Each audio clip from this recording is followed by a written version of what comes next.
pessoas já não querem se importar com o evangelismo.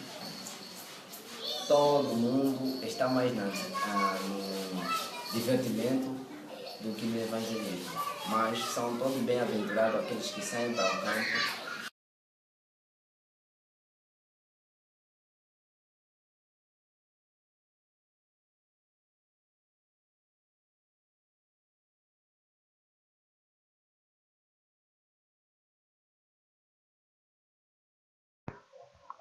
Pessoal, boa noite. Nós somos Mensageiros de Cristo, pregador do Remanescente. Nós estamos aqui a fim de pregar e o tema dessa noite é Deus único, o seu Filho único e seu povo único. Na verdade não é uma pregação, mas é um estudo.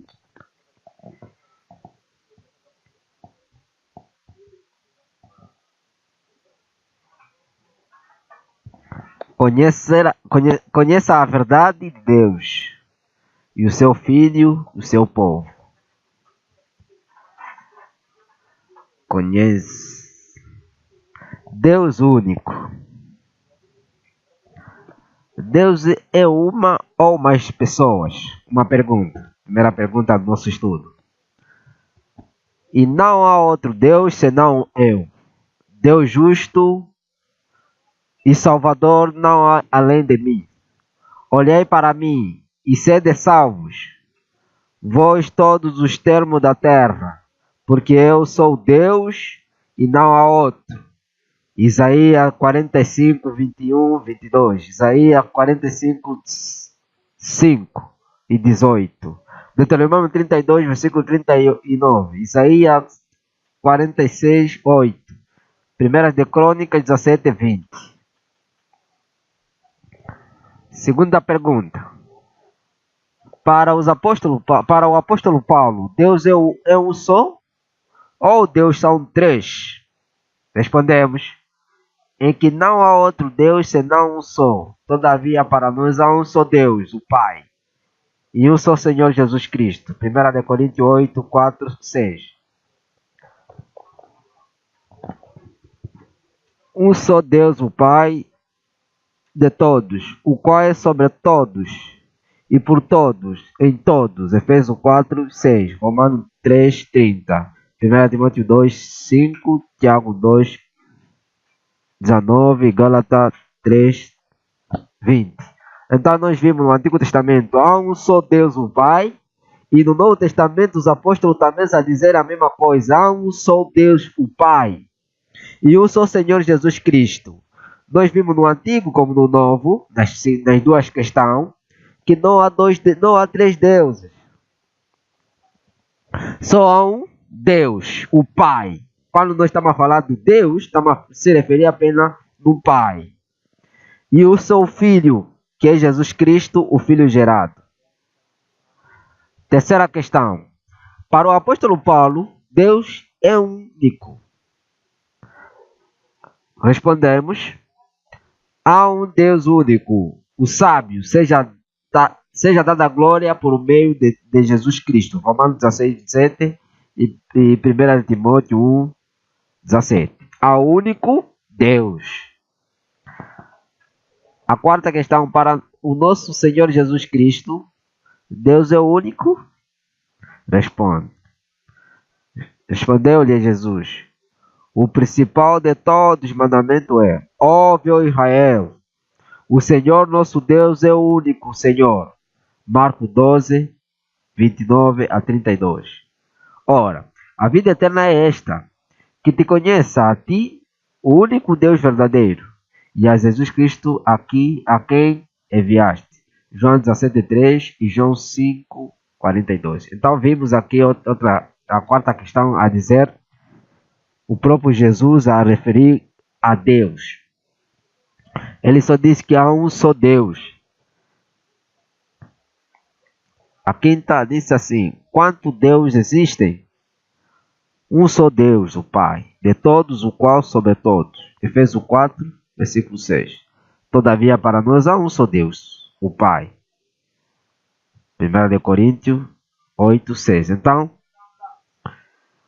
só há um Deus. Não há quatro, não há cinco, mas só há um Deus. Não há três, não há só há um Deus. Conclusão. Está escrito que Deus é um só. Ele não é três pessoas. Ele é uma pessoa. Ele é um ser individual. E ele é fonte e dominador do universo. Ele é o Pai.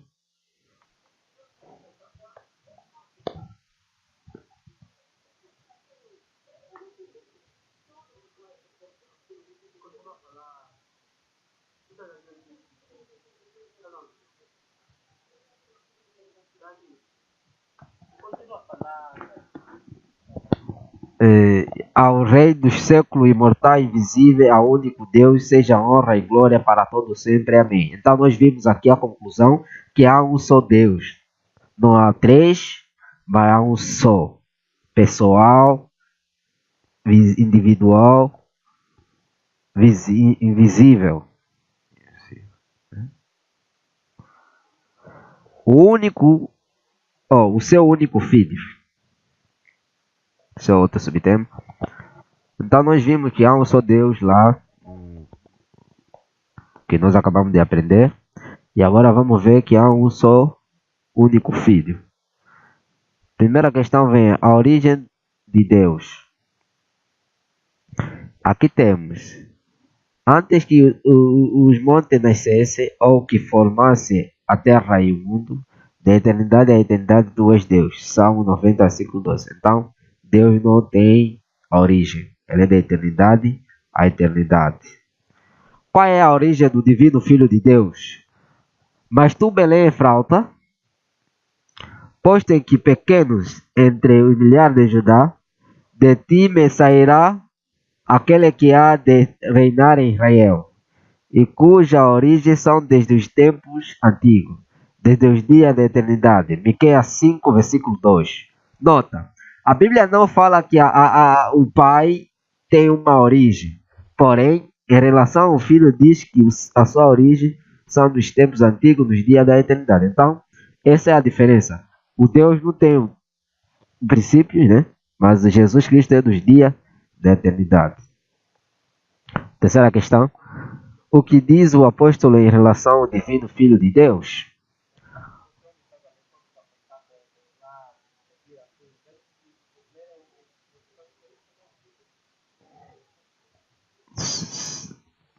Pois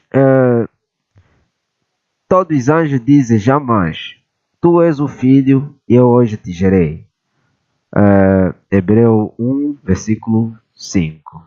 Nota, a palavra grega traduzida para gerar é genão, que quer dizer gerar, trazer à existência, fazer nascer. É também ela utilizada em Mateus 1, quando fala da genealogia de Jesus. Quarta questão. Como se originou o Filho de Deus? Antes de haver abismo, fui gerado. Antes que os montes fossem formados, antes dos efeitos, eu nasci, quando ele ainda não tinha feito. Nem sequer o próprio pó do mundo. Provérbio 8, 22 a 26. Então nós aqui vimos a questão número 4, que ele foi gerado. Esse originou antes da criação de todos, do pó, da terra, do céu, ele foi gerado. Quinta questão. Quem é a sabedoria de Deus? Mas para os que são chamados, tanto nos judeus somos grego, Cristo, como grego, Cristo, poder de Deus e sabedoria de Deus. 1 Coríntios 1, 24. E pode ler mais versículo 30 até 1 Coríntios 2, 6, 8. Nota. Em Provérbio 8, 22, 26, Deus utiliza a sua alegoria para falar de sua sabedoria. Então nós vimos aqui que a sabedoria de Deus é Jesus, com a resposta 1 de Coríntios. O filho saiu do pai, ele nasceu de Deus.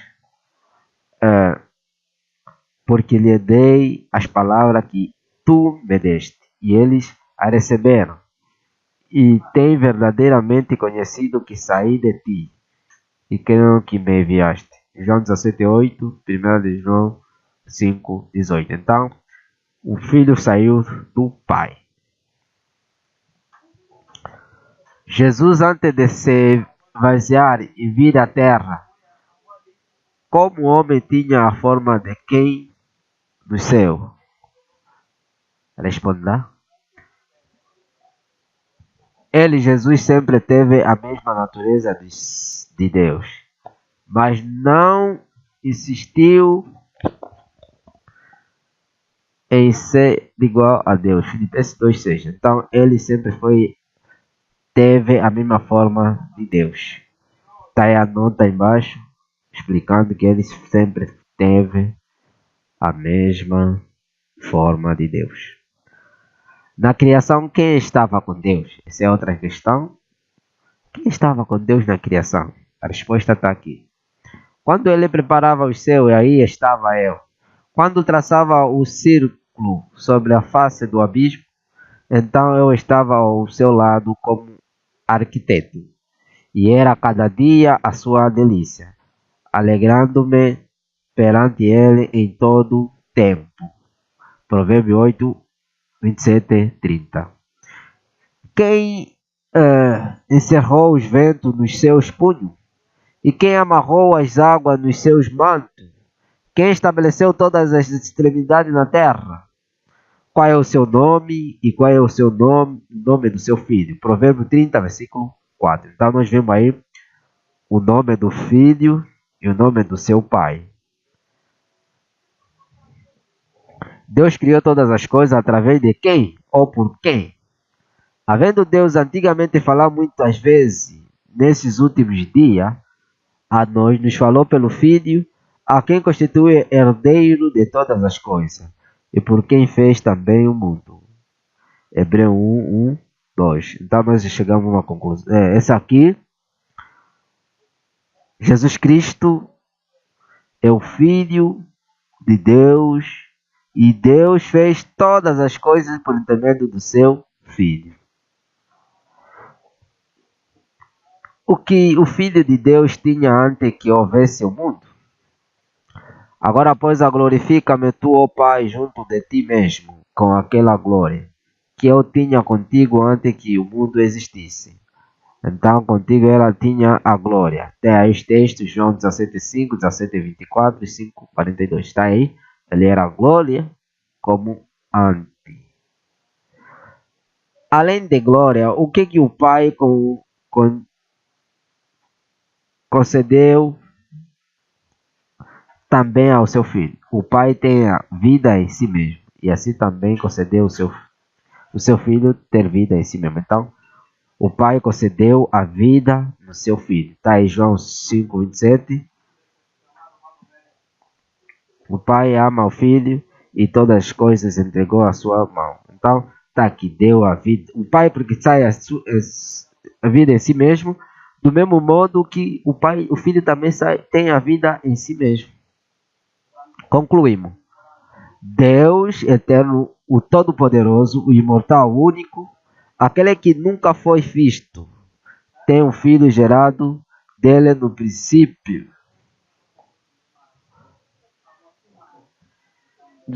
Antes de todas as coisas. Ele, Jesus, por ser filho de Deus, ter nascido de Deus, possui a mesma natureza de Deus. O Pai concedeu ao Filho glória, deu o direito de Filho ter vida em si mesmo. Confiou também todas as coisas, o Filho lhe deu um nome acima de todo nome. Então aqui tem uma conclusão que o Pai é o único imortal e deu toda a vida ao seu Filho e toda a glória também ao seu Filho. O meu povo é o único.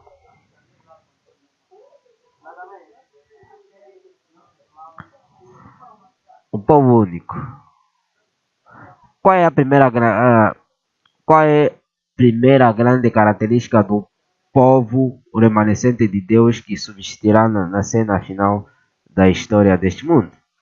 E olhei eis o Cordeiro em pé sobre o monte de Sião, e com ele 144.000 que traziam na fronte escrito o nome do seu filho e do seu pai. Então está aqui o povo, o caráter do povo de Deus.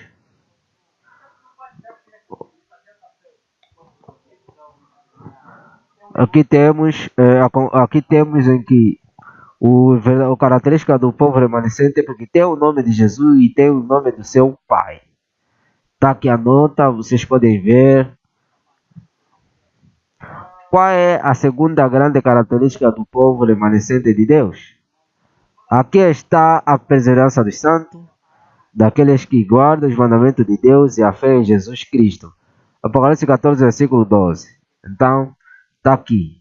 A perseverança dos santos, aqueles que guardam os mandamentos de Deus e têm a fé em Jesus Cristo. Essa é a segunda característica do povo remanescente dos últimos dias. As duas grandezas características do povo remanescente. A primeira, adora unicamente o Pai e o Filho. Está em Apocalipse 14, versículo 1. E guardam os 10 mandamentos de Deus, vivem a mesma fé de Jesus Cristo. São essas grandes características do povo de Deus. Conclusão. A igreja verdadeira é conhecida não por suas afirmações pretensiosas de santidade ou autoridade, mas sim pelos sinais apostólicos da verdadeira adoração. Por adorar somente o Pai e o Filho, e por sua obediência a todos os mandamentos de Deus, terem mesma fé em Jesus. Hoje, os adoradores de Deus que possuem essa característica estão identificados com a Igreja dos Apóstolos. Isso quer dizer que a Igreja remanescente está certa ao se igualar à Igreja apostólica em sua crença fundamentais em suas adorações espirituais de Deus. O Deus verdadeiro, o Senhor do sétimo dia do sábado. Atualmente existem crenças em 3 divindades radicalmente diferentes. A memorial da pessoa do mundo crê um destes 3 deuses diferentes.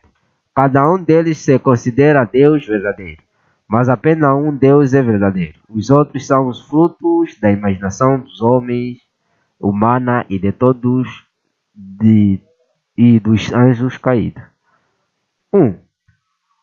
O Deus que santificou a sexta-feira. 1 bilhão de pessoas seguem o Deus da sexta-feira. Ele santificou a sexta-feira e esse é o dia de culto. Alá é a sua designação mais conhecida. Maomé, o seu maior profeta, e Jesus teria sido o seu profeta menor. Este Deus possui um livro sagrado, Corão. O seu seguidor conta o tempo a partir dessa suposta realização e eles estarão atualmente no ano 1439. Se dividem principalmente em sunamitas e xiitas. Meca, cidade sagrada do Deus do islamismo. Segundo Deus que santificou o domingo. Temos também um outro Deus trindade, o Deus de domingo, Sundai. Os seguidores do Deus do domingo se dividem em católico, evangélico e ortodoxo.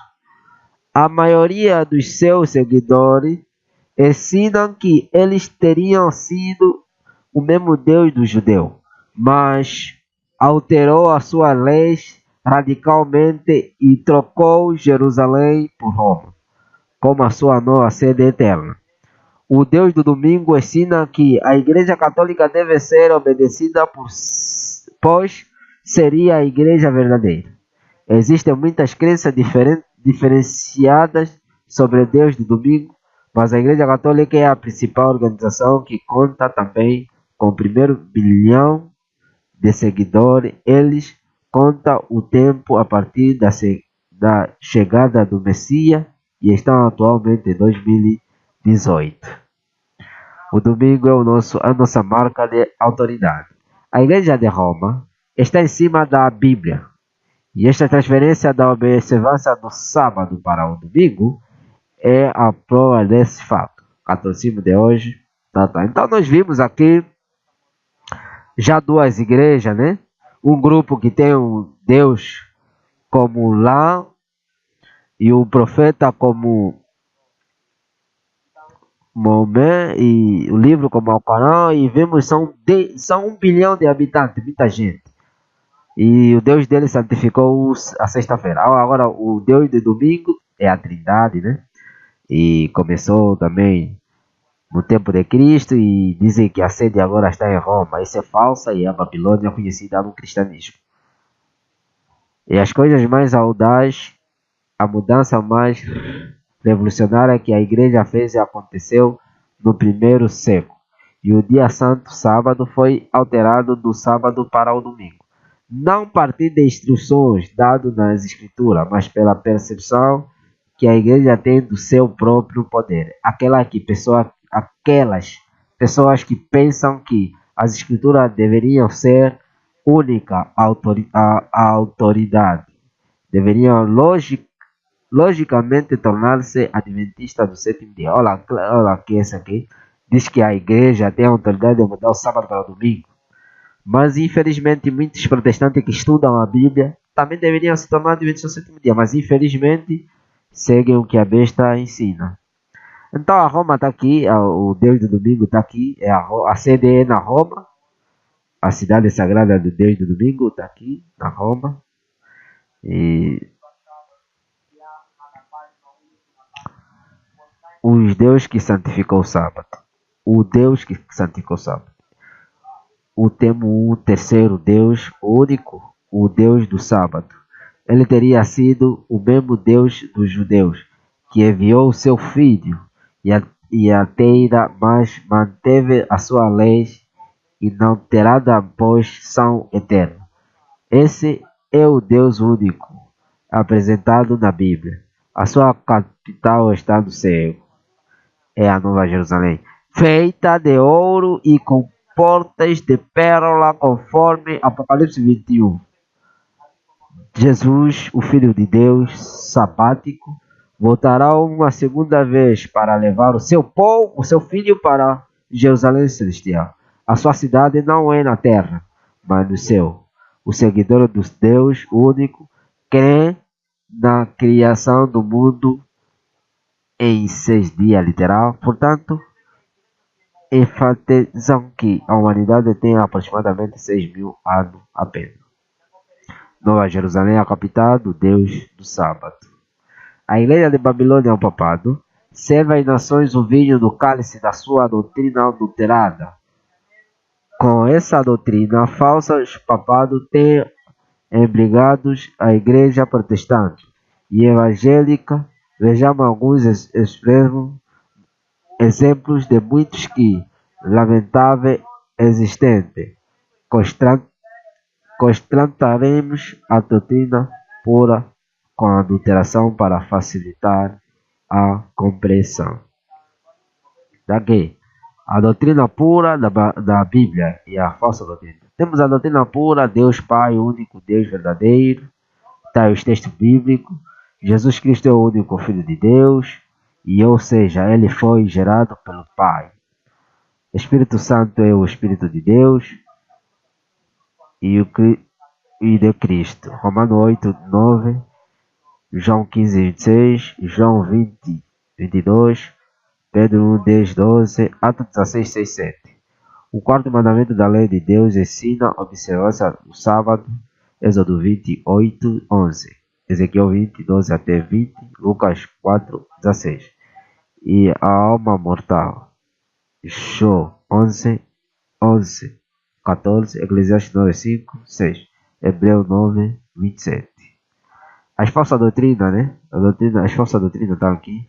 A Trindade são 3 pessoas, Pai, Filho e Espírito Santo, que formam um Deus. Deus Cristo é Deus, Jesus Cristo é Deus, o Espírito Santo é Deus. A observância do domingo, a alma é imortal. E já está próximo ao fim de todas as coisas. Portanto, sede sóbrio, vigiai e orai. 1 de Pedro 4:7. Isto digo, conhecendo o tempo, que já é a hora de se despertar do sono, porque a nossa salvação está agora mais perto de nós do que quando aceitamos a fé. Romano 13:11. Então está aqui. Obrigados. Nós vimos as evidências, caros irmãos, que é o tempo de sair da mordidão. Porque vimos que a Roma trocou todos os mandamentos e trocou também, trouxe também os falsos deuses. O cristianismo tem que acordar. Meus irmãos, Jesus Cristo está voltando. Então, obrigado, Pai. Obrigado por vocês. Obrigado por nos ouvir. Apostem mais no nosso canal. Vejam os novos vídeos. Assim vamos crescer juntos. Dê sempre um like. Obrigado. Eu sou a Esperança João, mensageiro de Cristo. E vive na esperança. Amém.